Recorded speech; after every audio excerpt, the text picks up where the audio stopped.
Eu segui o meu coração e vim aqui falar com vocês e espero que você, seguindo o seu coração, escolha me ouvir também. Oi pessoal, tudo bem? Meu nome é David Freitas. Eu sou entusiasta sobre o estudo do comportamento humano, espiritualidade e autoconhecimento. A minha missão aqui é fazer você seguir o seu coração. Um querido aqui que estava acompanhando um canal pediu que eu fizesse um vídeo falando mais sobre ego. E quando eu vi a sugestão dele, eu percebi que eu não tinha ainda feito um vídeo específico sobre essa nomenclatura de ego, essa ideia de ego. Essa ideia de ego a qual eu uso é a ideia que o Osho usa. Que eu sigo muito das ideias do Osho, eu acabei lendo muitos livros do Osho. De toda forma também, eu acabei aprendendo sobre ego, sobre essa definição de ego, com os vídeos do Arli Cravo e com os vídeos da Gisela Valim. Foi principalmente com ela que eu aprendi essa definição de ego e eu aprendi sobre essa ideia de se desidentificar, de você não criar mais uma identidade com esse tal do ego. Mas para mim eu começar a falar o que é o ego, é necessário que a gente retorne aos primeiros anos, à nossa infância. A criança, quando ela nasce, ela não tem ali naquele momento uma capacidade intelectual, um discernimento, ela não tem consciência. A criança ela nasce com as faculdades praticamente zeradas. E aí, à medida que ela vai crescendo, com a ajuda dos pais ou dos cuidadores da vida, ela vai aprendendo a ter senso crítico, ela vai aprendendo a raciocinar, ela vai expandindo a inteligência dela, vai aprendendo a andar, a falar, vai aprendendo a formular ideias. Então, quando nós somos crianças, quando nós nascemos, a gente não tem capacidade de reconhecer quem a gente é.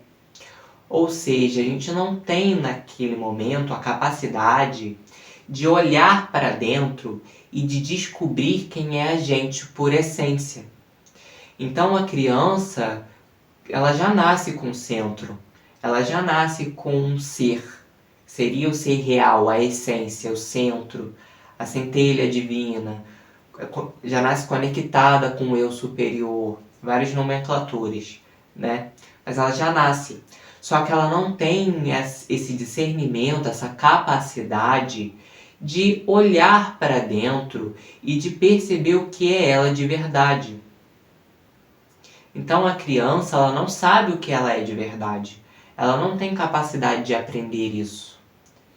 E aí, até os 7 anos, que é a idade que o Osho dá, e que muito se fala sobre a formação da identidade da criança com os 7 anos, também se fala na espiritualidade que para uma reencarnação ela ser completa é até os 7 anos, que até 7 anos a criança ela guarda algumas lembranças da vida passada.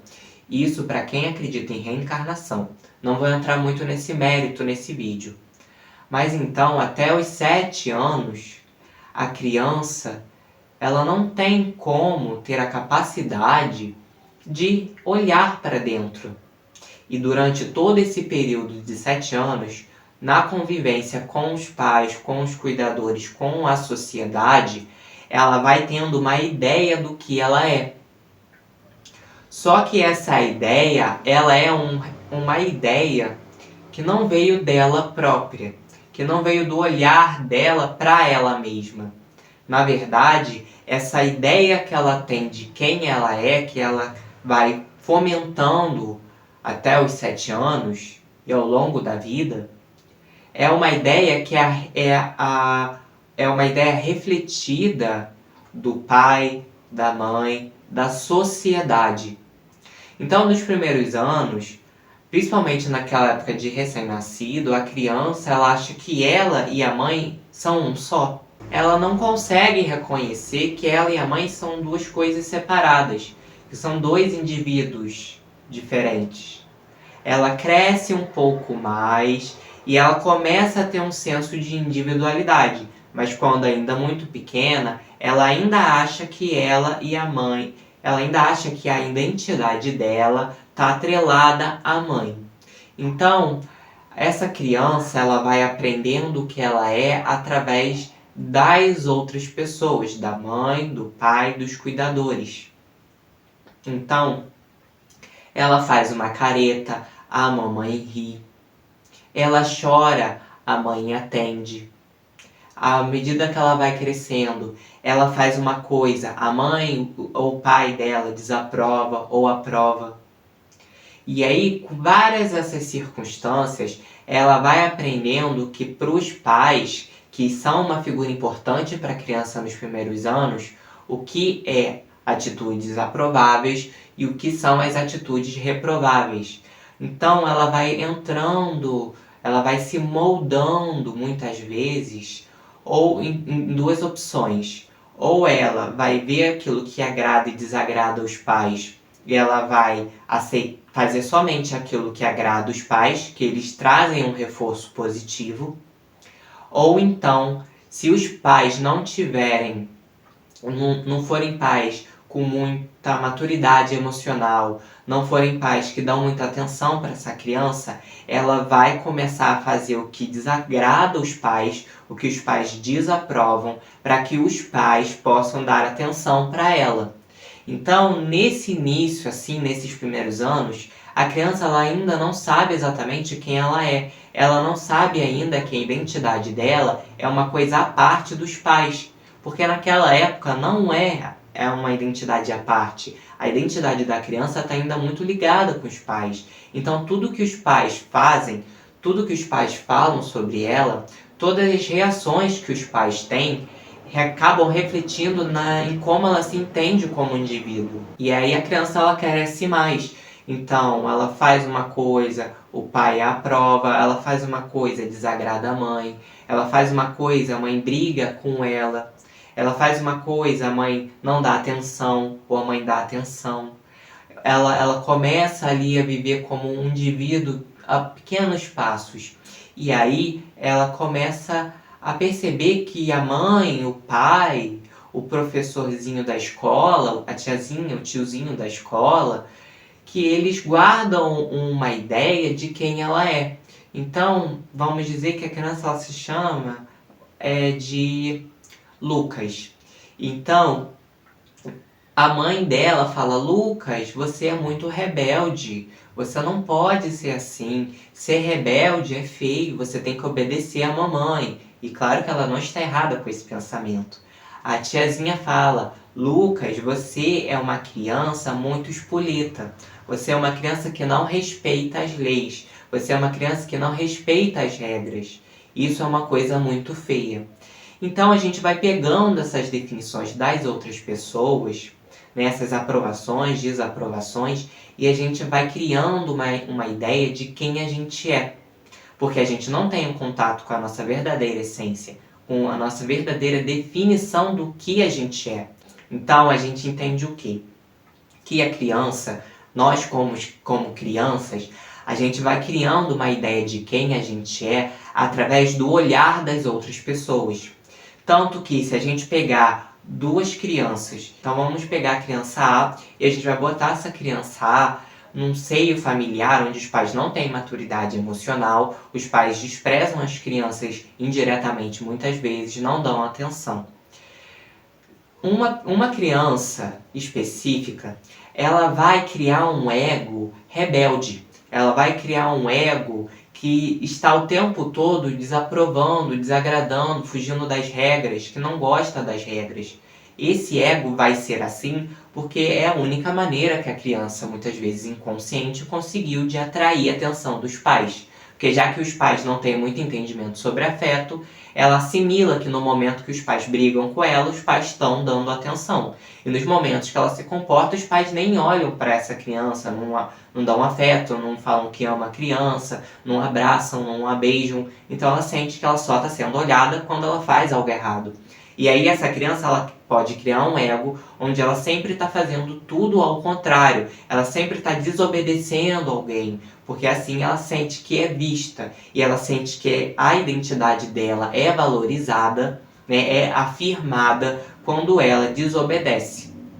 E a gente pode pegar uma outra criança que nasceu num seio familiar onde os pais têm maturidade emocional, onde os pais sabem demonstrar afeto, sabem perceber e dar atenção para essa criança.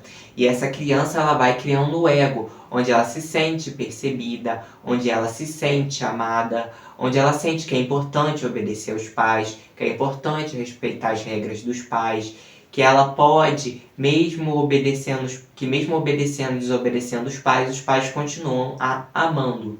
Então, dependendo de como é o nosso nascimento, o nosso crescimento, as experiências que a gente vai tendo, a gente vai criando um ego, uma identidade diferente, uma forma de agir no mundo. Essa identidade é uma identidade que é criada com o olhar do outro. Então, muito por isso, algumas pessoas nascem em famílias disfuncionais e por isso muito pessoas carregam uma insegurança, uma baixa autoestima durante a vida e outras carregam crenças de autoestima positiva, crenças de que elas são úteis, que elas são importantes, que a existência delas faz sentido, que elas são pessoas interessantes, enquanto em contrapartida algumas pessoas acabam aprendendo que elas são inúteis, que elas são pessoas que não transmitem segurança, que não trazem, que não fazem com que as pessoas se interessem por elas, que não são pessoas atraentes, pessoas legais, divertidas. Então, gente, o ego ele é uma criação, ele é uma identidade que existe por causa do olhar dos outros. Porque a gente, até então, quando cria o ego, a gente não tem essa capacidade de saber quem a gente é olhando para dentro. E o ego, gente, ele não é uma coisa física. Ele não é uma parte do nosso cérebro. Ele não é um personagem. Ele não é uma entidade que existe dentro da gente. Ele não é um espírito que coexiste no mesmo corpo que a gente. Na verdade, o ego é simplesmente uma ideia, uma forma de explicar os nossos mecanismos. E o ego, gente, ele é simplesmente uma ausência de ser. Ou seja, assim como a sombra ela não é substancial. Ela não é algo exatamente. A sombra, ela só consegue existir na ausência da luz. Em várias circunstâncias. Mas a sombra, ela só existe na ausência da luz. Então a sombra, ela é a ausência de algo. Assim como o ego, ela é a ausência do centro verdadeiro.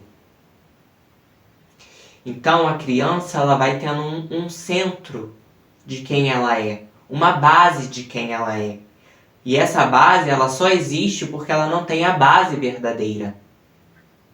E essa base falsa, ela só existe enquanto essa base verdadeira ainda não foi percebida, ainda não foi conquistada. E como o ego ele é a ausência de algo, daí que saem muito das nossas atitudes. Muitas das nossas palavras, das nossas respostas, das nossas ações, dos nossos gestos e posturas perante a vida. Você já se perguntou alguma vez o porquê você fez determinada atitude? Por que você tomou determinada decisão? Por que alguém falou uma coisa para você e você respondeu daquela forma? Você já sentiu alguma vez que você falou algo, que você respondeu algo a alguém e que parece que não foi você que falou?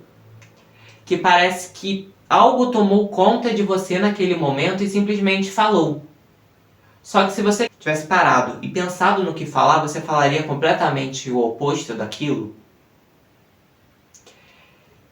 Como nós somos seres que não aprendemos ainda a estar completamente presentes, completamente conscientes, onde a gente não aprendeu a realmente entrar no corpo e viver cada momento em extrema presença, que é o que a gente chama de atenção plena, de mindfulness, que a gente aprende meditação também. Como a gente nunca está presente naquele momento, tem algo que está nos controlando. Porque a gente vive, a gente tem ali uma presença em alguns momentos, em outros a gente está vivendo ali meio que igual um zumbi, igual igual que está no piloto automático.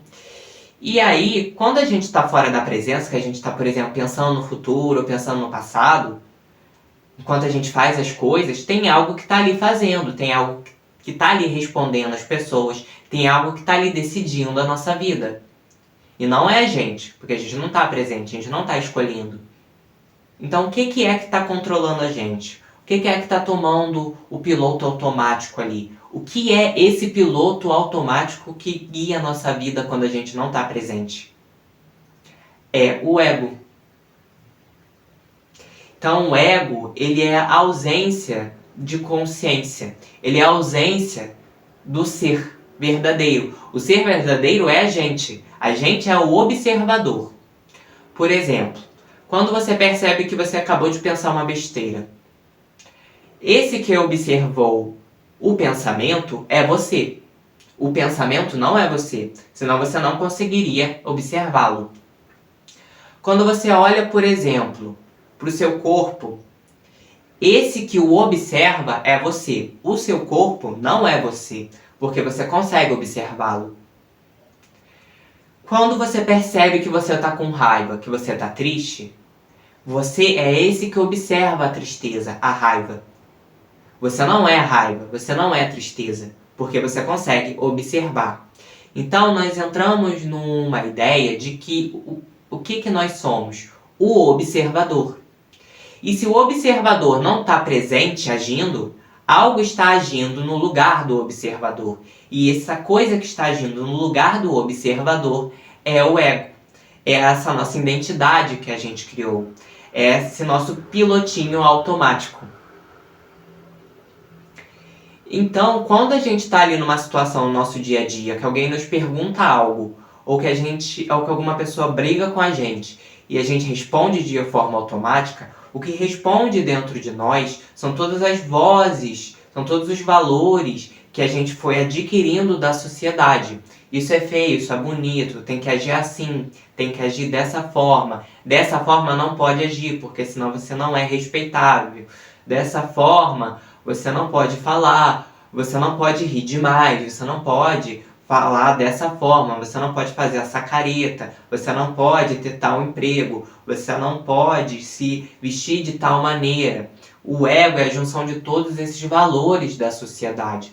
E a sociedade ela não está nem um pouco preocupada em você olhar para dentro e perceber de fato quem você é. A sociedade ela está preocupada ali em criar massinhas de pessoas, em criar forminhas de pessoas. Então, fulano tem que ser assim, tem que ter trabalho X, tem que ter um casamento X, tem que ter tal religião, tem que pensar dessa forma. Não pode ser diferente, não pode ter um corte de cabelo diferente, não pode ter um pensamento diferente. Tem que estar ali o tempo todo consumindo as coisas que a sociedade dá. Inclusive, é por isso que a sociedade tem sempre um produto novo, um carro novo, um telefone novo, uma série nova, um filme novo, para que a gente possa esquecer de olhar para dentro e que a gente continue nessa linda ilusão, né? Sem buscar quem somos nós de fato. E, gente, por que a gente tem esse eguinho? Por que ele é criado? Pra gente primeiro conseguir perceber o que é o verdadeiro, muitas vezes a gente tem que reconhecer o falso. Então, para você saber que tipo de pessoa, às vezes, você dá mais certo de você se relacionar, você tem que ter uma vasta lista de relacionamentos com pessoas que não deram certo. Para você conseguir perceber qual a melhor forma de você trabalhar em tal projeto, às vezes você precisou ter várias experiências frustradas. Às vezes, para você perceber qual roupa cai em você melhor, você precisou ter vários tipos de roupa e seguir vários tipos de moda até descobrir qual era o que mais encaixava para você. Nessas analogias, a gente percebe que, a menos que a gente conheça o falso, a gente não vai conhecer o verdadeiro. Quando a gente fala não, quando a gente conhece o não negativo, a gente pode conhecer o positivo. Através de um polo, a gente conhece o outro. Através do mal, a gente conhece a definição do bom. Através do humilde, a gente conhece a definição do egóico, do orgulhoso. Através da definição do briguento, a gente conhece a definição do pacífico. Então, através dos polos, a gente conhece o outro. E através do falso, a gente conhece o verdadeiro. O ego ele é necessário para que a gente tenha uma identidade durante o nosso crescimento e durante a vida. Para que a gente não viva num inteiro estado de inexistência. Para que a criança ela não nasça e simplesmente seja um nada.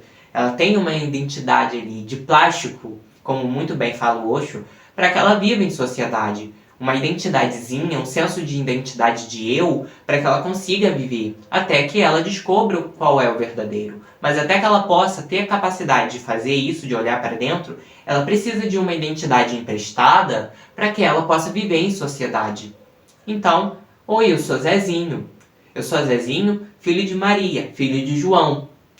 Eu sou Zezinho e sou uma pessoa que gosta de esportes. Eu sou uma pessoa que é um pouco temperamental demais, que é um pouco neurótica. Minha mãe me dizia que quando eu era pequena eu brigava à toa. Então eu sou uma pessoa briguenta. Olha como é formada a nossa identidade.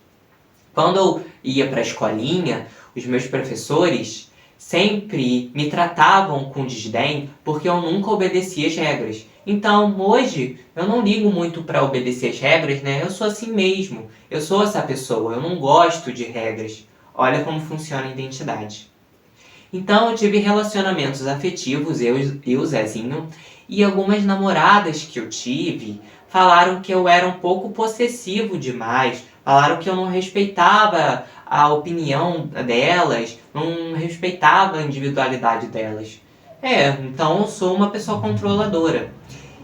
E aí percebe como a gente vai botando a definição de quem a gente é como se fosse uma caixa, e a gente vai atribuindo um monte de adjetivos. Eu sou bonito, eu sou feio, eu sou interessante, eu sou chato, eu sou possessivo, eu sou manso, eu sou tranquilo. Só que isso tudo, muitas vezes, foram posturas, foram gestos, foi uma identidade que a gente criou para sobreviver na sociedade. O Jung, por exemplo, ele falava da tal persona, que é uma máscara que a gente usa no social para poder viver. Você não consegue ser completamente verdadeiro numa festa pública. Você precisa ocultar algumas coisas. Você precisa criar uma máscara, senão fica inconvivível. Você se torna uma pessoa inconvivível. Você precisa fingir que você tem certos valores, que você se veste de determinada forma. É mais ou menos essa persona de Jung. Só que mais profunda, porque a gente acabou acreditando demais. É uma identidade que a gente acredita de tal maneira, não é uma coisa que a gente finge porque a gente quer. A gente simplesmente finge porque a gente não conhece nenhum outro tipo de centro, nenhum outro tipo de base, nenhum outro tipo de identidade. Então a gente simplesmente segue no piloto automático. Então a gente aprende que existem coisas que a gente gosta, que existem coisas que a gente aprova, que existem caminhos que a gente pode seguir. A gente aprende alguns adjetivos, algumas definições do que é a gente. E a gente vai formatando uma identidade, um papelzinho, como um ator. Um papel de quem é aquela pessoa, como ela se porta, como ela reage às situações. A gente cria aquela forminha. E somente quando a gente cria aquela forminha, é que a gente consegue conhecer depois, pelo contraste, o verdadeiro. Então o ego ele é formado pelo olhar dos outros. Tanto que quanto mais olhada é uma pessoa, quanto mais benquista pela sociedade, mais a pessoa tem um ego grande, mais a identidade daquela pessoa é dura, é enrijecida. Mais aquela pessoa se acha.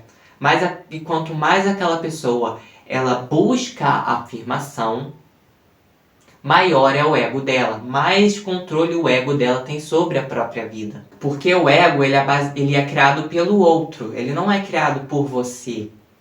Então, para o ego existir, ele precisa do olhar do outro. Quando não se tem o olhar de ninguém sobre você, você sente que não existe. Por isso que muitas pessoas têm pavor da solidão. Porque no momento que elas param de ser olhadas, elas só têm o ego delas. Então, pera, eu não existo? Como assim eu não estou sendo percebido? E aí elas têm uma eterna aflição, porque parece que se ninguém olhar para elas, se ninguém dá atenção, é porque elas não existem. Esse é o ego. O ego ele só existe enquanto ele é olhado. O ego ele só existe enquanto existe essa atenção. E às vezes, para as pessoas terem essa atenção, elas vão contar histórias tristes, elas vão falar o quanto elas batalharam, elas vão mostrar seus carros, seus relacionamentos, suas roupas, seus troféus, para que elas sejam vistas. E quanto mais elas são vistas, mais o ego sente que existe, mais o ego sente que é importante. Então, gente, muitos de nós, a maioria de nós, eu me incluo nisso, nós estamos identificados com algo que só existe enquanto o outro está nos olhando.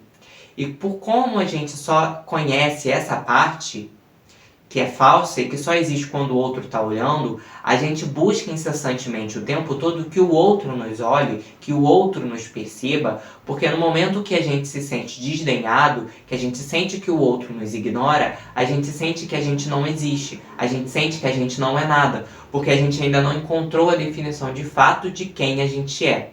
E como a gente percebe o que é verdadeiramente a gente? É quando, ao contato com o falso, você percebe uma contradição. É quando o ego ele dá uma bola fora. É quando você tem aquele pequeno lampejo de consciência. Quando você se pergunta, peraí, por que eu fiz isso? Por que eu respondi isso? Por que eu gosto disso? Quando vocês têm esses pequenos lampejos de consciência, é quando o ego tem uma rachadura. E quando essa rachadura é feita no ego, a essência vem para fora. E você percebe que existem dois eus dentro de você. Uma coisa que age de forma automática, inconsciente, e outra que você tem consciência. Outra que quando você está presente, você age, você sente. Então, nessas pequenas rupturas, nesses pequenos lampejos de consciência, de reflexão, a gente percebe que algo está errado, que algo está desarmônico, que algo está desafinado. E aí a gente começa a indagar. Ops, por que eu estou fazendo isso? Por que eu estou sentindo isso? De onde isso vem? Onde eu aprendi isso? Em qual momento eu achei que eu era isso? E aí começa uma reflexão, uma indagação. E essa indagação faz você olhar para dentro de si mesmo. Você começa a buscar o autoconhecimento, porque você percebe que tudo aquilo que você aprendeu sobre você não tem nada a ver com você. Olha a grande contradição de nossa vida. A gente vive fortificando uma identidade, fortificando desejos, fortificando vontades, fortificando uma carreira, um papel, uma identidade, uma afirmação na sociedade. A gente vive a nossa vida buscando a afirmação da sociedade, buscando o olhar das pessoas, buscando ser uma pessoa importante e interessante. E aí, quando acontece um problema, quando a gente é posto num risco, a gente para e percebe que toda essa construção que a gente fez da gente não é a gente. Olha como é doido a existência. E aí, quando você percebe que existe algo que não é você, você começa a buscar o que é você de verdade. E qual é a melhor maneira, se não a única, de você conhecer quem você é? É pela meditação. E talvez não exista outra forma, porque quando eu falo meditação, eu não estou falando do ato da prática de sentar e não fazer nada. Eu estou falando do seu estado natural, de quem você é por essência. Nós em essência, estamos o tempo todo em estado meditativo. O ego, ele não está no estado meditativo. Quando a gente medita, a gente está treinando em entrar na nossa natureza, em entrar em contato com a nossa essência, em estar no estado que a gente deveria estar o tempo todo. Então, quando a gente começa a meditar, a gente começa a perceber que existe uma ideia na nossa cabeça de quem a gente é. E a gente começa a perceber uns valores, umas vozes do pai, do professor, do pastor, do padre. E a gente se pergunta de onde a gente ouviu isso. A gente percebe quando a gente olha para dentro e medita, que a gente se senta sem fazer nada, sem escutar nada, sem pensar em nada, que a gente se desidentifica do pensamento, a gente percebe que, peraí, eu não sou o pensamento. Eu, David, aqui na minha cabeça, não sou eu. Eu sou observador disso tudo. Eu não sou a identidade David, eu não sou o meu RG. Isso é uma forma de resumir, de posicionar minha existência entre as pessoas, mas eu sou algo além disso, porque eu estou observando isso tudo. Eu sou a consciência por detrás de todas essas coisas. Na meditação, a gente aprende a se desidentificar dos pensamentos, desse ego, que é a junção dos pensamentos, dos sentimentos, dos desejos, de todos esses valores sociais, dos outros que a gente adquiriu, que a gente trouxe pra gente, a gente aprende a se desidentificar de todas essas coisas e falar, opa, peraí, isso aqui não é eu. E aí quando você reconhece o que é falso, você percebe o verdadeiro. Por isso que não é preciso destruir o ego. Por isso que não é preciso viver sem o ego, buscar matar o ego, destruir o ego, acabar com o ego. Por isso que não é aquela questão de pôr a culpa tudo no ego. Arrumar um bode expiatório agora para jogar a culpa. Ah, não fui eu que fiz, fui meu ego. A questão não é essa, não é ver o ego como um vilão. Mas é simplesmente entender que no momento que você reconhece o falso vai embora. E todo o trabalho de autoconhecimento do qual eu falo aqui nos vídeos é isso. É você perceber dentro de você o que é falso. E no momento que você percebe que é falso, aquilo some, aquilo dissipa.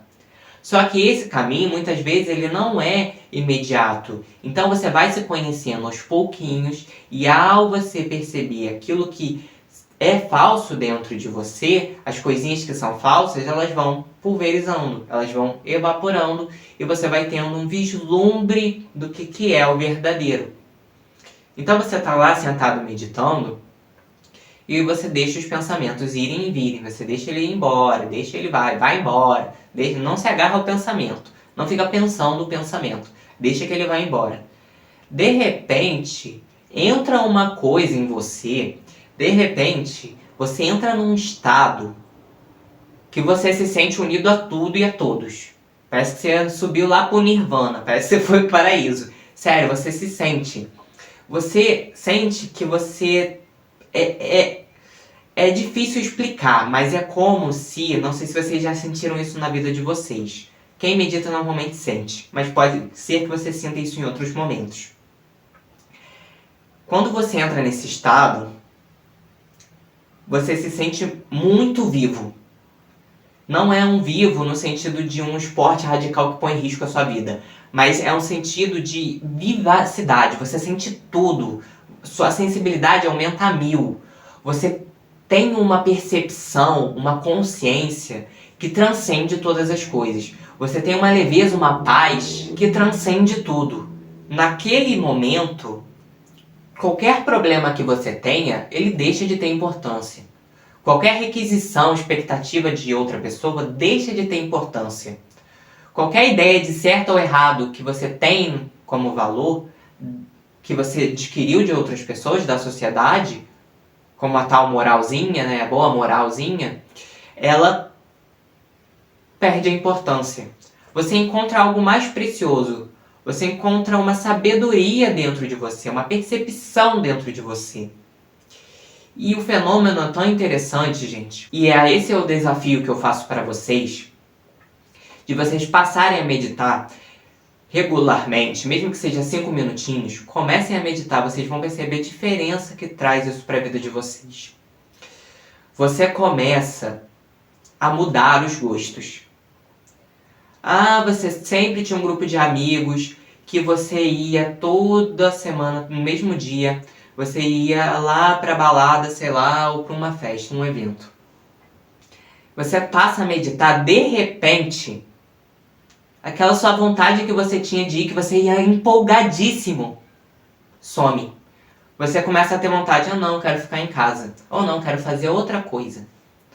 Você gostava de algumas séries, de alguns filmes, você se entusiasmava, você adorava. De repente, você perde o gosto. Fala, nossa, parece que eu perdi o interesse.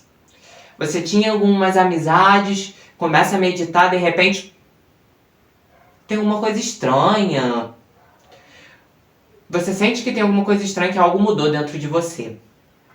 Você tinha alguns tipos de ideias, de pensamentos, do nada você vê as coisas por outra ótica. Esse é o fenômeno que você começa a perceber quando você passa a meditar. Quando você passa a reconhecer quem você é de verdade. Esse é o fenômeno que acontece. E a qual eu desafio você a fazer. Porque somente quando você faz isso, você percebe o como existe algo dentro de você que tem te conduzido durante a vida e que não tem nada a ver com quem você é de verdade. Você percebe que você fazia coisas, tomava algumas atitudes e algumas decisões que você de fato não queria. Só que você não estava presente, só que você não tinha consciência disso. Então você agia pelo piloto automático e você achava que aquilo era para você. Porque sua mãe falou, seu pai falou, tio falou, sempre fizeram assim, você sempre fez isso dessa forma. Então você acha que é dessa forma. Então você nunca se perguntou. De repente vem um pensamento. E se eu tentar de outra forma? E se eu não gostar disso? E aí, sua visão muda. E aí você muda os gostos, você muda os pensamentos. E não é, gente, que você mude mesmo. A questão não é que você muda. A sensação é que você muda. Porque você está conectado com uma coisa, identificado com uma coisa, e essa coisa some. Não é que você muda. Você simplesmente reconhece que é verdadeiro.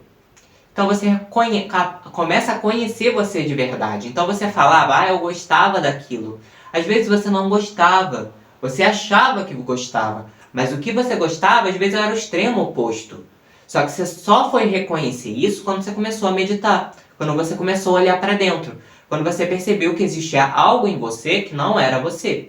Só que a maioria das pessoas, gente, estão vivendo no piloto automático. A gente está vivendo no piloto automático 24 horas por dia. Raras são as pessoas que de vez em quando estão conscientes. A maioria das vezes, na maioria esmagadora das vezes, as pessoas estão o tempo todo inconscientes. Se você consegue estar poucos períodos do seu dia consciente, pleno, presente, se você medir, tem esses vislumbres desses estados de total presença, algumas vezes, raras vezes, você já é uma pessoa privilegiada.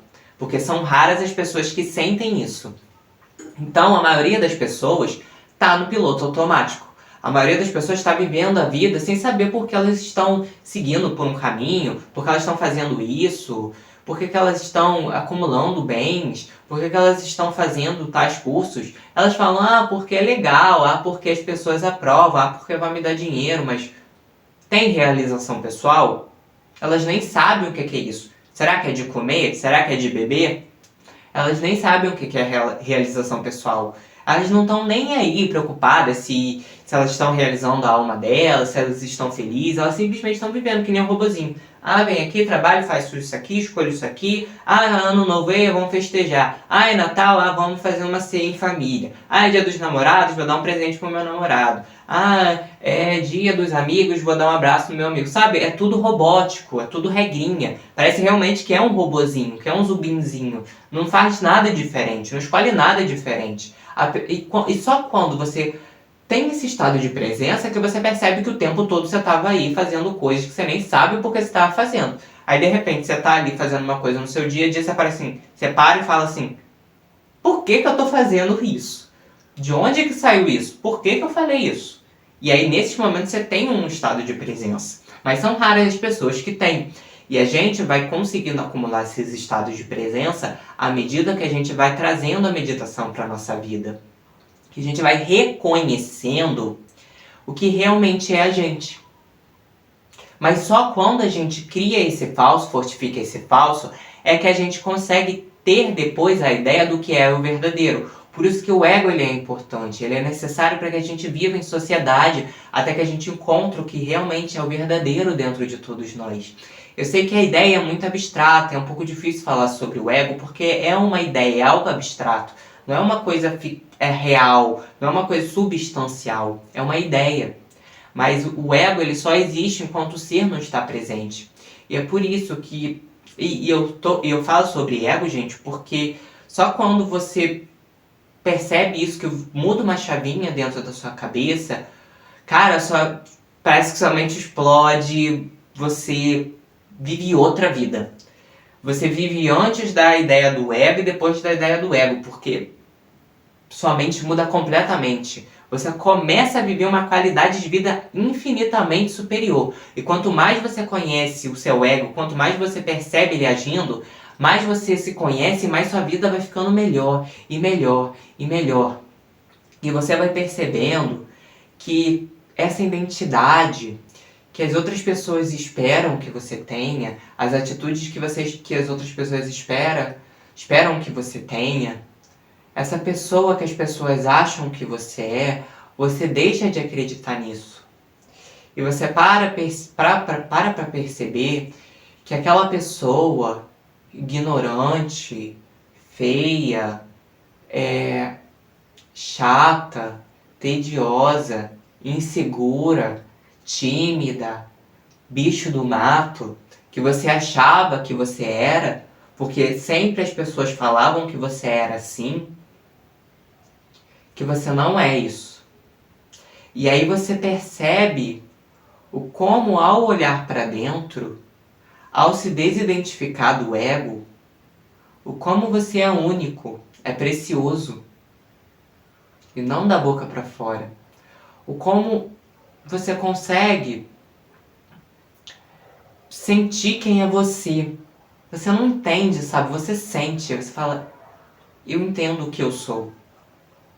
Então você vê que tudo aquilo que falaram sobre você, que você era assim, que você era assado, que você era feio, que você era bonito, que você é atraente, que você é chato, que você é ignorante, todas e cada uma dessas coisas eram simplesmente mentira. Era uma ilusão. Eram uma ideia que plantaram na sua cabeça. E aí você busca, nesse momento, o que você é de verdade. E eu te digo que esse é um dos mais lindos caminhos que existem. O de encontrar a si mesmo. A partir do momento que você vai reconhecendo o que é o falso dentro de você. E aí você olha para dentro, e aí um monte de gente pode falar o que quiser de você. Pode te xingar, pode te ofender, pode te esculachar, pode ficar bravo com você. As pessoas podem te pintar como um terrível monstro. Mas no momento que você senta e medita, a opinião dessas pessoas é totalmente infundada. Viram poeira. Que você para de se preocupar. Porque você percebe que tudo aquilo que as pessoas tinham contato era o seu ego. Era uma parte mais superficial sua. E que elas tão pouco se conhecem de verdade. Todas elas também estão identificadas com o ego. Então elas não vão conseguir perceber o que você é de verdade, porque elas também estão presas em caixinhas, estão presas em conceitos.